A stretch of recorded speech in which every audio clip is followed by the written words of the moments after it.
Historical Reconstruction of Aryan X. Episode 17, The Origins of Country and Place Names in the Middle East. Before we begin, let us start by posing a question. Was there a power that led and guided the Middle East, the powder keg of the modern world? If so, who could they have been? Who were the entities behind Persia and the Sasanian Empire that appear in Middle Eastern history? Please set aside all the manipulated history you have known until now, and I will reveal the true protagonists. A presence you could have never imagined will emerge. First, I will unveil the true identity of the Messiah, the Savior who appears in Christianity. Around 3800 BC, the Bodhisattva who moved from Central Asia west to Georgia in Europe was Mehruk Basal. Mehruk Basal is called Maitreya in Sanskrit, Miteya in Pali, and Messiah, Mithra, Misra, or Miro in English.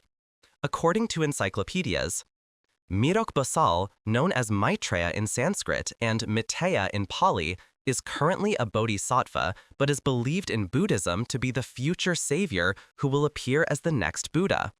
According to Buddhist doctrine, he received the prophecy that he would become the Buddha who will save all sentient beings who could not be saved by Gautama Buddha under the Yanghuasu, like dragon flower tree. The Pali word Miteya is cognate with Messiah. Its meaning is the future savior. What does this imply? Is this not the Messiah of modern Christianity? And it shares the same meaning of savior? Aha! This means that Christianity in Europe or the Holy See was, in substance, referring to the Buddhist papal see of the Bodhisattva Mehruk.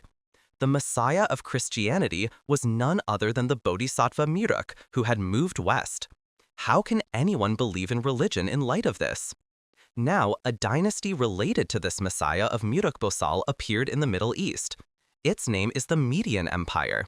It seems they are the center of Middle Eastern history. I will now reveal their identity.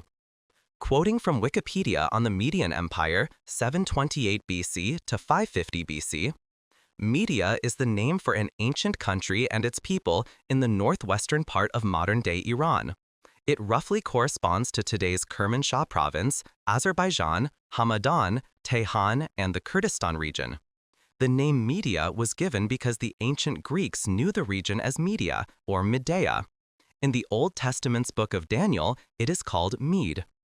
After the fall of Assyria, it was founded by the Medes around the first half of the 11th century BC. The capital was Ecbatana, which is modern-day Hamadan. Although its origin and ethnicity are unclear, they were the Mada or Matai people, a branch of the Iranian peoples, and were nomads who raised horses south of Lake Urmia.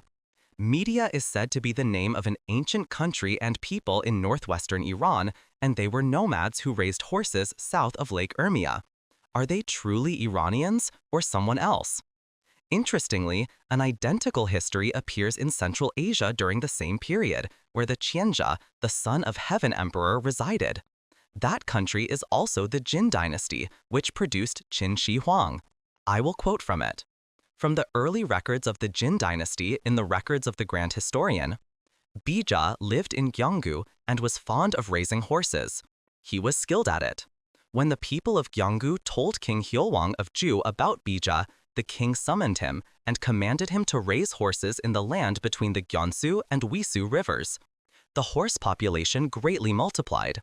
As we can see from the above, the origins of the Median Empire in the Middle East and the Jin dynasty in Central Asia in the same 11th century BC are identically related to the breeding of horses. Therefore, the claim that the Median Empire was founded in Iran is false. These Medes, the Median dynasty, the origin of Iran, were people from Central Asia, the Scythian Aryans. Please wait patiently, as I will later prove that the history that took place in Central Asia is the 25 histories of China.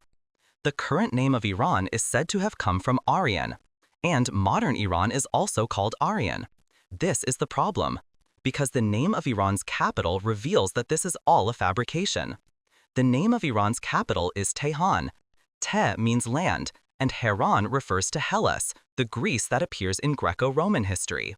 In other words, Iran was part of the Slavic sphere of Greece, which was in the territory of Georgia. The central power in Central Asia is called the Scythian Aryans. You have probably just learned for the first time that Iran's capital, Tehran, means territory of Greece. The protagonists of the Median Empire in the Middle East are the modern-day Kurdistan. Kurdi means the land of Kori, and Stan also means land. The histories of Persia, the Sasanians, and others in Middle Eastern history are the history of these Kurds. More details will be revealed in the future. The place where the papacy, the religious authority in the era of theocratic rule, was Georgia. After the separation of church and state, the seat of political power was Armenia, an offshoot of the Roman Empire. And the rulers of the Middle East were the Kurds of Kurdistan.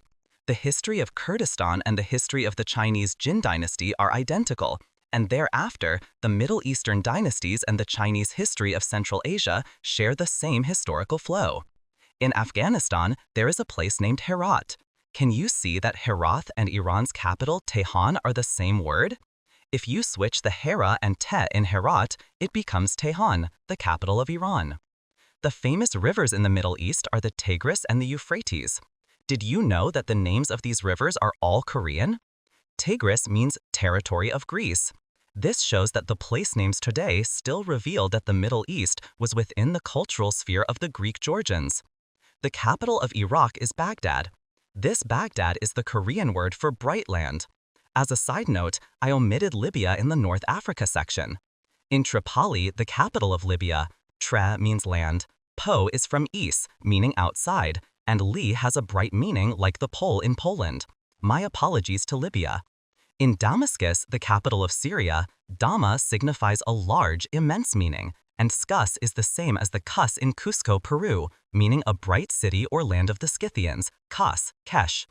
In Lebanon, Le is the Yeda from Yerevan in Armenia, and Ba signifies brightness. In its capital, Beirut, Bay means bright, and the suffix rut is a commonly attached term for land. The Jor in the name of the Middle Eastern country Jordan refers to the central region of Central Asia, which was called Yoyong. The Greek civilization founded when the power from this region moved east is thus called the Ionian civilization of Yoyong. If you repeat the pronunciation of Yoyong, it becomes Ionia. This Yo land in Central Asia is Jor, and the Don in Jordan, like Tan, means land. Now you can easily see that the Jordan River, which appears in the Middle East and the Bible, is the river in the land of Yo. It is truly amazing. There is no place untouched by the influence of the Korean language. Please note that I may have missed some countries in my explanation. If there are any missing countries, please recommend them in the comments. The secrets of the place names in the Middle East can also be found in the book The Travels of Marco Polo, written by Aryan X. In the next episode, I plan to reveal the origins of the country and place names of South Asian nations, such as India, Pakistan, Sri Lanka, Nepal, Bhutan, and Bangladesh. I sincerely hope you will contact many people to join in this once-in-a-lifetime opportunity. The subtitles can be translated into the language of each country, so please make use of this feature. If there are any issues, please contact me via the comments or Google Mail. My Google Mail address is aryanrealhistory@gmail.com. The YouTube video address is Historical Reconstruction of Aryan X or History Restoration of Aryan X. Your subscriptions and likes are a representation of your conscience and passion for the truth, so please do not forget them.